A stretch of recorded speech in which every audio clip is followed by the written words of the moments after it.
Welcome to the first episode of the EVERBLACK podcast for 2020. I am your host, Nev. On this episode, we chat to guitar legend John Five, who will be touring the country with his solo band in April. And here to talk a bit about John Five and what he means to him is my good buddy Wade Norris from Our Last Enemy. How you going, man? Good, mate. How you doing? Other than the flu murdering me, I'm doing okay for 2020. That's a bit weird, isn't it? It's like the summer flu. Yeah, it's just not right.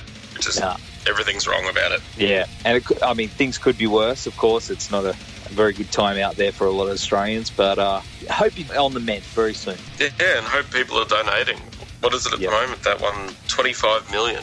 That's awesome. Something like that. Yeah, no, it is good. Everyone's coming together. Of course, your playing has always reminded me of John Five's in a way. You know, you're very versatile in the same way. Have you found that, you know, you've drawn influence from him over the years yourself? Well, yeah, definitely. Growing up, Hollywood was on heavy rotation when it came out. I was that guy out of all my friends that didn't ditch Manson when Mechanical Animals came out for being too colourful. Because, you know, I grew up listening to a bit of my dad's record collection, which had David Bowie in it. So that was fine with me, and which I know he didn't really play on that one, but Hollywood, when it came out, going back to form, loved it. Couldn't get enough of it when it came out. So do you remember the first time you saw him live? Yeah, Big Day Out.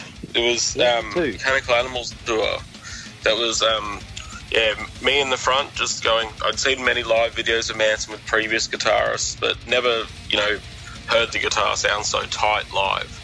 And he just, shredded it. And it was only sort of years later, once I really looked into him, that I realised how good a guitar player he actually is, because, you know, he didn't overplay, which a lot of people do these days. That's true, but all these little, you know, his little fills and his little tricks, it can be real subtle, but I find that's some of the best stuff he ever does is when he's not all shreddy and he just pulls back a little bit and then goes into full shred. Oh yeah, well, I mean, he's just one of those guitar players that he can fit in with the band.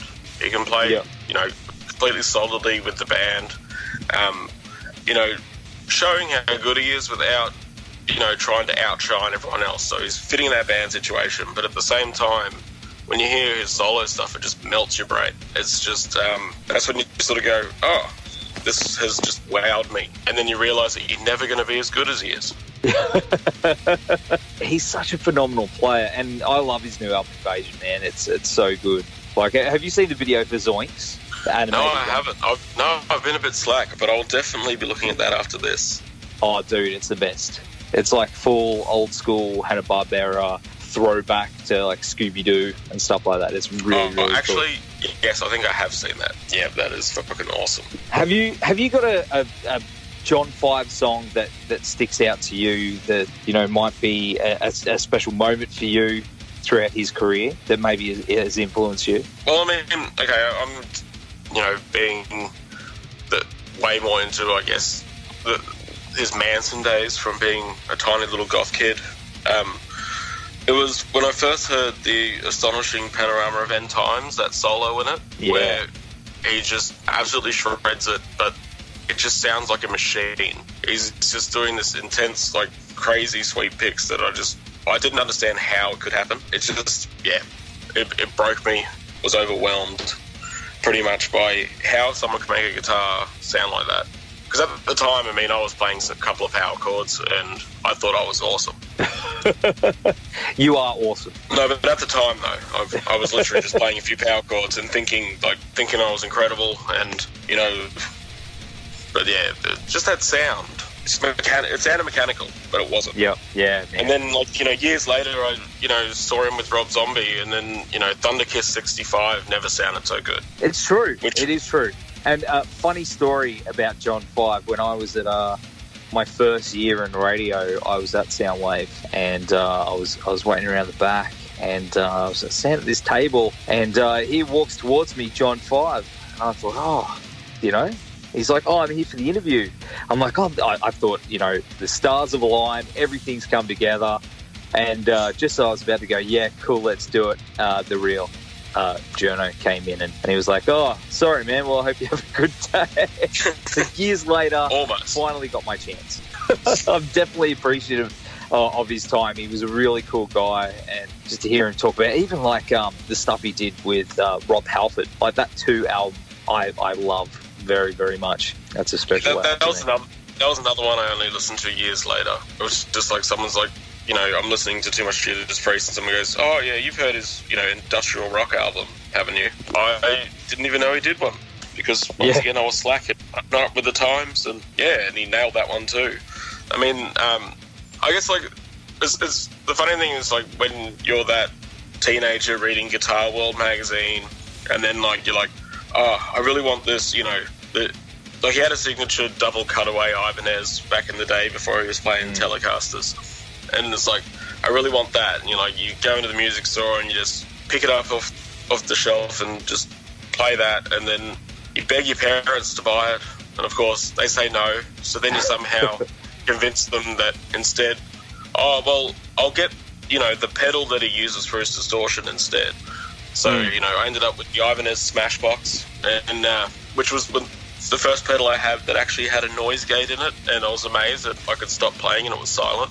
And it's just those things where you just like, you're the young guy and you're just like looking at, your favourite guitarist and just wanting to sound like them, and you can't figure it out. You've got like a small combo amp, but they're still inspiring you to, better yourself until you find your own sound. And that's one of the things that I guess, John 5 did for me. Him, and like obviously there's all the other greats as well, but it's just that I like Manson, and then he's just gone on to do so much since then. It's just awesome. Yeah, absolutely. And I mean, you've got a lot of big stuff coming up this year with Our Last Enemy, of course, and we're going to be talking to you guys hopefully very, very soon. So just a quick teaser on what's going on in the world of Our Last Enemy. I can't say too much yet, but we definitely have a video coming out soon. We filmed 2 videos with the Her Name Is Murder guys, which you also interviewed the other week. So we filmed 2 videos with them, which that was incredible. Like, Dave is absolutely professional. I'm so keen to get the edits back. I have no idea how they're going to look, but from what he does with his magic, I think there'll be something special. And then we have a release plan, but I'm keeping it in the bag at the moment. Ollie will kill me if I say too much. Dude, thanks for joining us on the show. Much appreciated. We'll definitely be catching up with you soon. In the meantime, tickets are on sale now through silverbacktouring.com.au for the John 5 and the Creatures April 2020 tour. That kicks off on Thursday the 16th of April in Melbourne at the Prince, Friday the 17th of April in Brisbane at the Zoo, and then Saturday 18th of April in Sydney at the Manning Bar. That's going to be killer. Once in a lifetime opportunity to see this dude up close and personal and just shredding your faces off. Can't wait, especially being a big fan, and you being a big fan as well, Wade. I knew you'd be the man to talk to about John 5. Yeah, it's going to be an awesome gig. Can't wait. All right, before we go into the episode, I just have to let you know that Blacklight Art and Design are our go-to for all our screen printing needs. They do shirts, hats, patches, you name it. If you can wear it, they can print it. They've done all our shirts and hats for EVERBLACK Media, and they've got such a great turnaround. Excellent guys. I highly recommend checking them out at www.blacklightad.com.au. The show is also brought to you by our good friends at RW Promotion, who are the best in the biz when it comes to stickers, flyers, banners, badges, and all other promo you need for your band or business. Go check them out at www.rwpromotion.com.au. Subscribe to the EVERBLACK podcast through iTunes Podcasts, Spotify, Spreaker, YouTube, and we also upload them to Facebook as well. Check out all our reviews and articles at www.everblackmedia.com. Like us on all the socials and keep spreading the word. We do appreciate all the help, guys. All right, here is my chat with John 5. Get your tickets now. It's going to be an awesome tour. That's hey, awesome Easter present. Do you reckon, Wade? There you go. Early Easter present. Yeah, definitely. Get them for your loved ones. Take them. That's right. Get their faces shredded off. That's right. And then you might even pull out some country chicken picking as well. I reckon, you know what would be good? Put it in an egg instead of chocolate. That would be way better. They open it up and they're like, hey, it's a John 5 ticket. It's like, yeah, well, the Easter Bunny knows his shit. Yeah, especially if you're lactose intolerant. Like me. See? I'd much rather a John 5 ticket. All right, here's John 5. Thanks, Wade. I'll catch you soon, brother. Take it easy. Thanks for having me. Hello, John. Yes, this is. Hey, mate. Good to talk to you. Nice to talk to you as well. How's your day going? Everything's going really well today, actually. That's excellent, man. I am very, very excited that you're going to be coming down here in April, and you've been here before, actually, haven't you? Like quite a few years ago. Who did you tour with first here? That was with Katie Lang many years ago. Is that right? Yeah. Yes. The first time was Katie Lang, and we played the Sydney Opera House. Then we played all over Brisbane, Melbourne, Perth, all over the place. And then I came back with Marilyn Manson. And then after that, I came back with Rob Zombie. That's right. Were you here in 2000? It was a Mechanical Animals tour, wasn't it? So you actually played the Gold Coast Big Day Out. Yeah, so that was the first time I saw you. That was incredible, man. So that was the first time I was aware of your playing and stuff like that, and I've been a fan since. So yeah, man, that's awesome. Of course, this is the first time with your solo material, which is super exciting. Yeah, I'm really, really excited, and I can't wait. I just love Australia so much. And actually, me and my wife are coming a few days early just to take advantage and just enjoy Australia and a little vacation before we play. Because I'm sure you probably know your way around a little bit by now. You've been here a few times, so I'm sure, like, if you got dropped off somewhere, you know your way around. We can't wait. It's going to be so much fun. We're really looking forward to it. Awesome, man. Awesome. Well, of course, man, your latest album, Invasion, is amazing. And I love the video for Zoinks. So I'm guessing growing up on Scooby-Doo and the Hanna-Barbera cartoons played a big part in your inspiration in a lot of ways. Absolutely, absolutely. Even with the title Zoinks, it's you really just love Scooby-Doo and all that fun stuff. And I just wanted to make a video kind of like that, just like that kind of vibe and that kind of animation, and my own version if I was solving mysteries with my guitar. I love it. Would you ever consider like expanding that into like a series like Adult Swim or something like that? Because that'd be awesome. I would love to, and each time we'd have a new song and all that stuff. I think it'd be really funny. Yeah. Absolutely. And, of course, you're such a diverse player, and you've played with so many different artists from, all different genres, but it seems like the heavy stuff is what you're drawn to for the most part. In saying that, is there like a musician from another genre that, challenges you and inspires you for what you do? I think everybody inspires me. I really try to find inspiration in all players, and that's what's great about Instagram and YouTube is I find so many amazing players that I'll get inspiration from, and I think inspiration is some of the most important things, for just learning and making yourself better. Because I've always thought that your solo stuff also has a great balance in there. Even though it's instrumental, for a lot of it, you could definitely put vocals on any of those tracks. Do you think leave it open for interpretation? Say if someone wanted to put vocals with it or jam with you.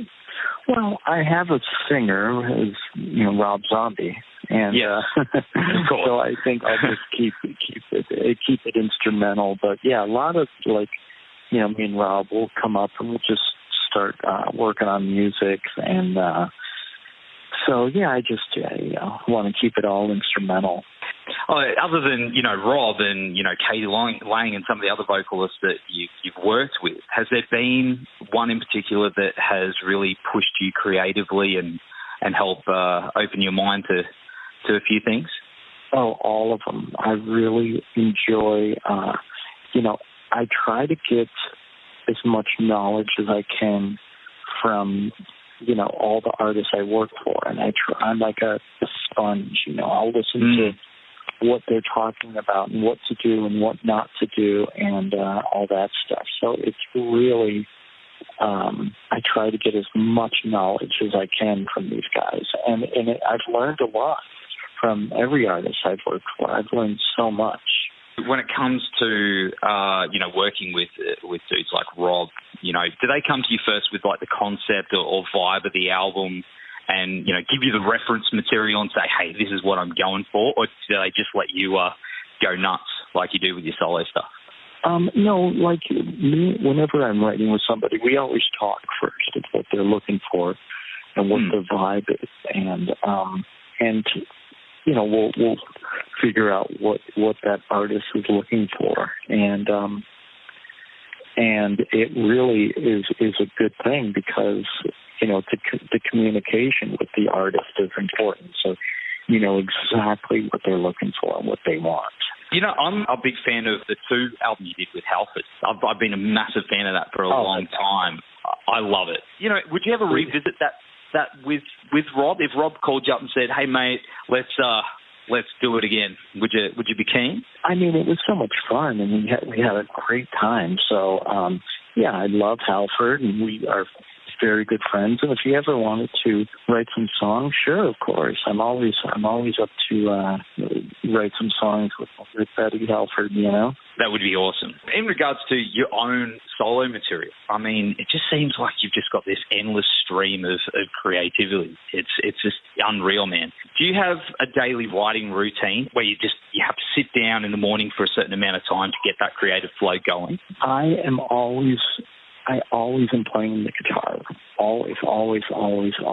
And so I think that's what's really helpful is that I'm always playing and I'm always, searching and I'm always creating. So it's just like kind of that comfort, kind of like a kid with his blanket, and that's how I am with the guitar. And I just always have it. And when I'm not around it, I want it around me. Do you have one that's too precious to play? Like one that's got sentimental value that it's just on a wall or in a cabinet or something where you can't play? I have a lot of a lot of early Telecasters that I don't really play. I just kind of let them just for investments and things like that. And I play them a little bit here and there on records, but that's about it. I know you're a big Kiss fan, and you're friends with the guys as well. And they just recently, I mean, of course, the whole tour didn't go ahead, sadly, but they just did a show for Great White Sharks down here. Did you hear about that? I did, and I saw the video. Yeah, it's really cool. It's good for them that they did that. It's wonderful. Would you ever consider something if someone came to you with a crazy idea like that? Like go play Zero Gravity or your Volcano or something. What would you want to do? Would you consider doing something crazy like that? Well, if it was for a charity and it was to help, people or help a charity or something like that, yes, I would do something like that. If something I do can help someone, then yes, why not? Awesome. Of course, when it comes to your tour down here with your solo material, you've got quite a few albums, man. How's that going to be shaping up for the set list and the flow of it? Are you going to be playing more the recent stuff? Are you going to dig pretty deep? Well, what I'm going to do is we're going to be recording shows for a live album called Live Invasion. So we're going to do songs from Invasion and record them for a live record. And but then also, we're going to dig deep and we're going to do all sorts of cool stuff. So it's going to be a madhouse of music. That's right, man. You're working with Rob at the moment for his album as well. Is that right? You got something coming out with him? Yeah, it's mixed, it's mastered, it's all done, and it's heavy, and it's hooky, and it's zombie. So we're really, really excited for it to come out. It's just up to Rob's schedule when he wants to put it out, but it's a monster, and it's ready to be let out of its cage, if you will. Has it got a name yet or anything like that? No, I don't know. That's more of a Rob thing. I haven't even learned the titles to the other zombie records because they're so long. Yeah. I was going to ask you about that one too. You can, recite them backwards, forwards. Right, exactly. That's why mine's just called Invasion. I like it.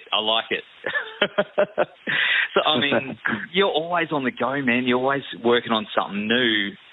what's next for 2020? What's on the cards for you apart from down here? I'm doing a tour with Queensryche starting January, and that goes January, February. And then I'll have a little time off in March, and I come see you in April. And then we're just booking some zombie dates for the summer. So all sorts of stuff is going on, lots of good stuff. Sounds like it's going to be a good year for you, man. And, of course, I was going to ask you about David Lee Roth. You got something coming out with him as well?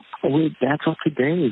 Hopefully he'll release the album, and, because it's really a lot of fun. It's a great record, and we all love Dave. We all love Diamond Dave.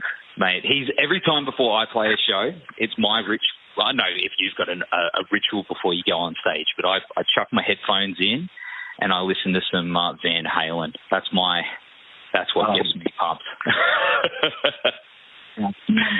Yeah, I think a lot of bands do that. He seems to be my guru when it comes to, the energy and stuff. He's full of it. Absolutely. I think he's really inspired millions of people, and a lot of bands listen to them before they go on stage. John, thanks again for taking the time to hang out and have a chat, man. The tour kicks off on Thursday, the 16th of April in Melbourne, but we'll see you on Friday, the 17th of April in Brisbane at the Zoo. Tickets are on sale now through silverbacktouring.com.au. Mate, you enjoy the rest of your day, and we'll see you in the new year. Thank you. Thank you very much.